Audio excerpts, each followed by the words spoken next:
Bwana Chair, we've started. And you're still writing. You must be so busy. No, it's okay.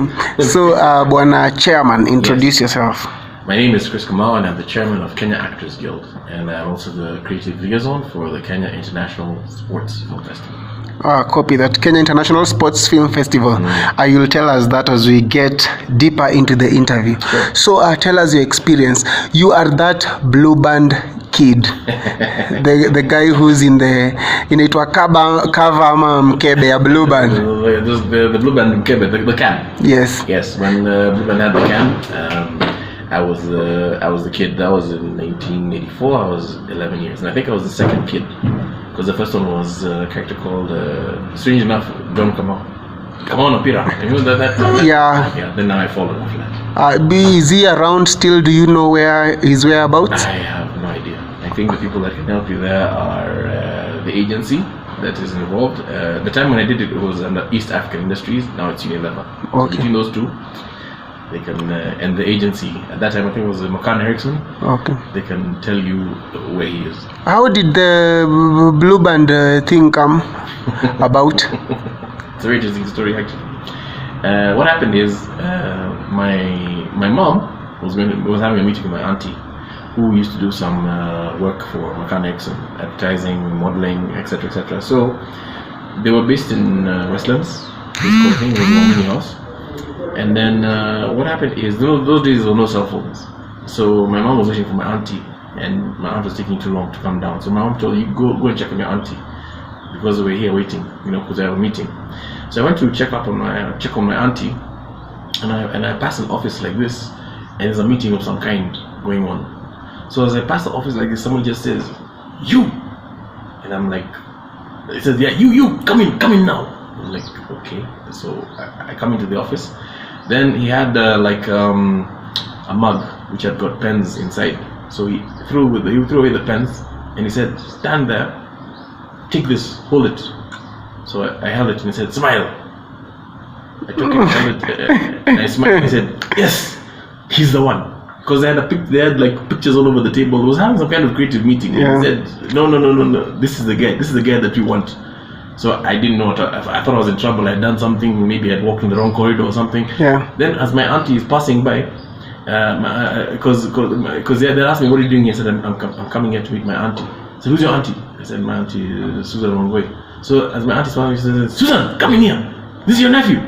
I said, "Yes, this is the guy. This is the guy that you want for the Blueband campaign. This is the one." The person I can remember there was Samadoka and a photographer by the name of Arvind Bohora. So that's how it happened. After that, now we went for the photographs. The stills were somewhere in town. Then the shoot itself happened in a house in either Nairobi, I think it was Nairobi West, where the house is shots, and then the shots inside the house, where I had to take enough takes of biting bread with Blueband. Yeah. And it's backward deliberately. Yeah. Okay. And then the shoot itself, or the relay, was at Lelana School. Where we came, yeah. Awesome. So after Blueband, you became an actor, and you are in Five Alive. Not after Blueband. Actually, I became an actor ever since I could walk. Ever since you could lie. Yeah. I'd done like kid modeling. There was a magazine called Viva. So I'd done some kid modeling. I'd done a calendar or two.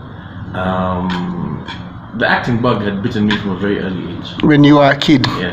Five Alive, tell us about that. What do you want to know? Just Five Alive, how did it come? My sisters were crazy, my older sisters were crazy about Five Alive. They're like, okay, sour. Why is it why not up? Anyway, it was, that's interesting. Because basically what happened with Five Alive is, the way you have the Kenya Music Festival, and then you meet somebody from another school, and you're really impressed by how that person sings. You're like, you know what? We must get together after school, that kind of thing. Yes. Well, that actually happened with Five Alive, because what happened was that Eric Onaina was in St. Mary's School, representing the school, I think, in the tenor solo. Then a guy called Victor Sei was in Kabarak High School, and he was doing the bass solo, as well as, I think, choral arrangements. So they met at the Kenya Music Festival, and they admired what each of them was doing. And then together with Victor Sei was a gentleman by the name of Bob Kyoko. So that's how Victor and Bob met Eric. Eric had known me since we're childhood buddies. Since nursery. I mean, that's how serious it is. Nursery, primary, secondary, life. Okay? So at that time I was acting at Phoenix Plans, because it was that period between doing KCSE and waiting for results, that kind of thing. So Eric came and saw one of the plays I was in. I think it was Sunshine Voice by Neil Simon. And then at the end of the play, he asked me, what are you doing at the moment? I said, well, I'm just doing the theatre thing presently. He said, do you still sing? I said, yeah, I've been known to wobble a few tunes in the shower. I said, no, are you interested in singing? I said, yeah, sure, why not? So he said, okay, listen, we're having a meeting. There's myself, there's a guy called Victor, there's a guy called Bob, now there's you. And then the fifth original member of Five Alive was a guy called Andrew. Unfortunately, Andrew is not. What happened is that Andrew was with us for a short period of time because he had to go to the States for further studies. Mm-hmm. But that was original. That was original Five. That was original Five Alive. Speaking of going to the States, you also went to the States to pursue acting. Actually, I was initially in Berklee College of Music. For one semester. Oh, you're in Berklee College of Music. I know another person who was called there recently, but he turned it down. Tetu Shani. Yes, he's a musician, a friend of mine as well. Yes. Yeah. Now, so the interesting thing in Berklee is the way the school is structured is because they know you're a musician and you need to make a living. You can actually be in Berklee and you can leave and tour for a year, 2 years, and come back and continue your education. Yeah, so that's how the school is structured, because they know it's a school for musicians, artists per se. So I was there. I was doing a course in what is called a musical theatre workshop, and I knew my love for acting was greater than that for music. Don't get me wrong, I love music and acting, but I prefer to act. Yes. So from there, I learned to a place called the American Academy of Dramatic Arts. They were doing auditions. And it's, I think it's the oldest English acting school, I think, in the US, something like that, possibly even the world. And it's produced like 72 Oscar award winners and an equal amount of Emmy award winners, that kind of thing. So a very rich history. So I did the audition in Boston, Massachusetts, and I was accepted. And I actually went to American Academy of Dramatic Arts in New York. And that's where I did my training in theatre. So I'm actually a trained actor. I'm a professional actor. Okay. So why did you come back? Because I have relatives in America, mahali panaitwa sijui Massachusetts, and they are never coming back home. I mean, it's what? It's what? It's Massachusetts. Yes. They are never coming back home. As in, why did you come back? It's a choice that you make.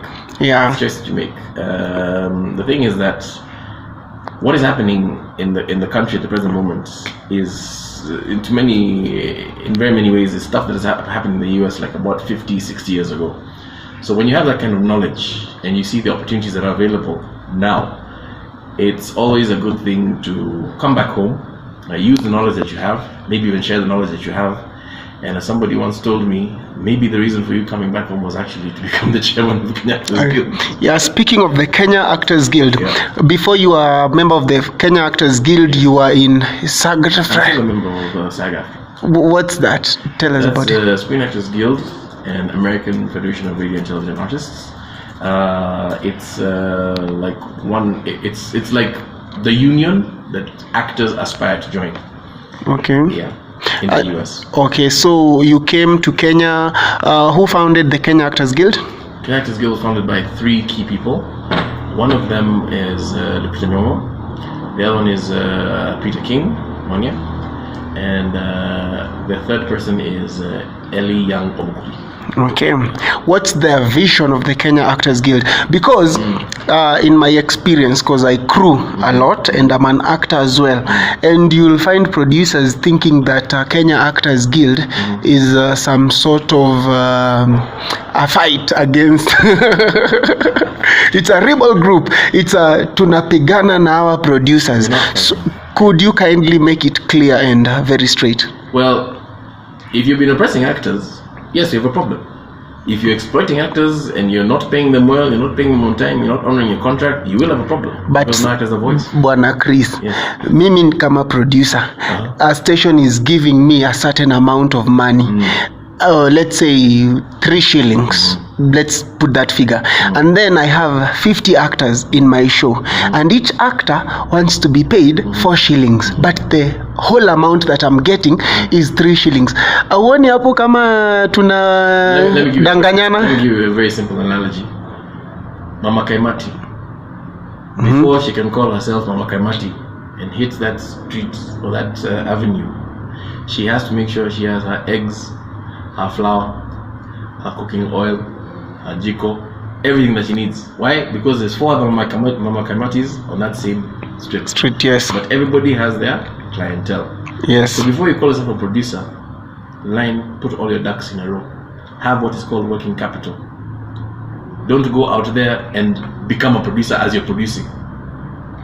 Go out there, go to a bank, get a loan, get your financing, whatever it is, because the first production that you do is what is going to make you or break you.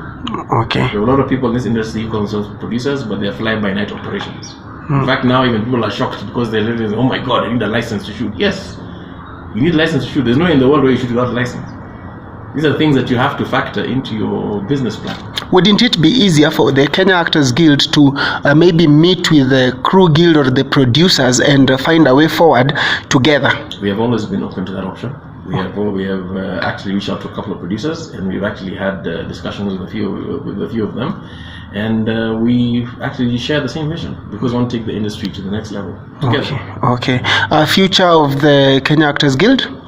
The future is, I'll be very honest, the future is anchored in legislation.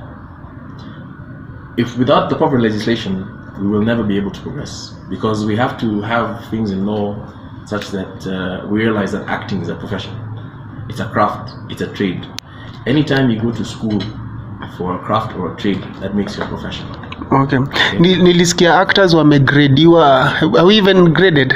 No, we're not even unskilled labor. You go and try and file your taxes, you actually have to go to a KRA office because you're in portal number this, that, the other. You have to go into portals to find actor.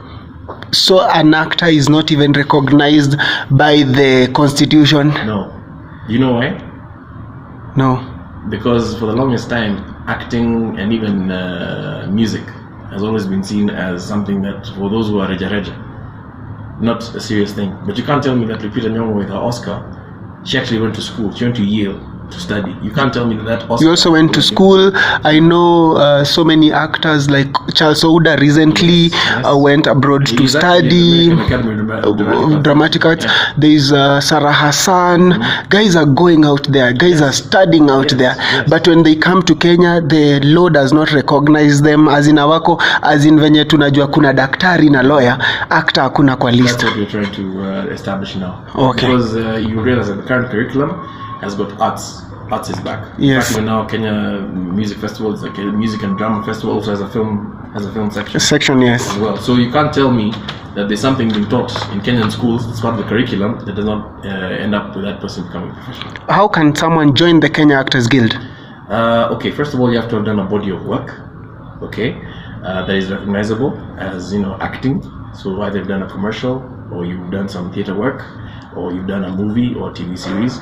If you're a kid, of course, that brings in the issue of your guardian is the one who will actually be the person to join on your behalf or enable you to join. But there's a criteria. It's not just any Tom, Dick, and Harry. You must meet certain standards. And then for now, I can tell you is if you're able to access the internet, you can go to kenyaactorsguild@gmail.com. kenyaactorsguild@gmail.com. You can send all your questions there, all your queries about how to join the Kenya Actors Guild. Okay. What project are you working on right now? At the present moment, what I can tell you is that myself as the chairman and Dr. Sialo as the national secretary have offered our services pro bono to the Safinas Foundation. We're organizing what is called the Kenya International Sports Film Festival. Yes. Okay, why sports film festival? Because of the fact that number one, it's never been done. Okay, there've been festivals on very many things, but not on the genre of sports. Yeah. Okay, and the other thing is that it's always good to give back to the community. Nowadays, if you want to go even to Harvard or to Yale, the first thing they'll look at, even aside from your grades and all that, is what is your CSR, your community service responsibility? What have you done? One of the schools is very good at doing this is Terrain and Boys Center. That's why you always see them over the weekend in a hospital or doing something, because they know that giving back to the community strengthens the community. Okay. It actually even inculcates values of discipline, of hard work, of a sense of community. Which is your preferred country of stay? Where would you want to live? East, West, home's best. What do you want to do when you grow up? Be the very best at anything that I do. Okay. Nyama choma or kuku choma? Nyam choma. Anyway. Okay. Do you know Odi dance? Do you know? Odi dance. Odi dance? Yes. I'm not even going to go there. Yeah, give us one of your Five Alive tunes or any song that you can do. Only, I still love you. How's that?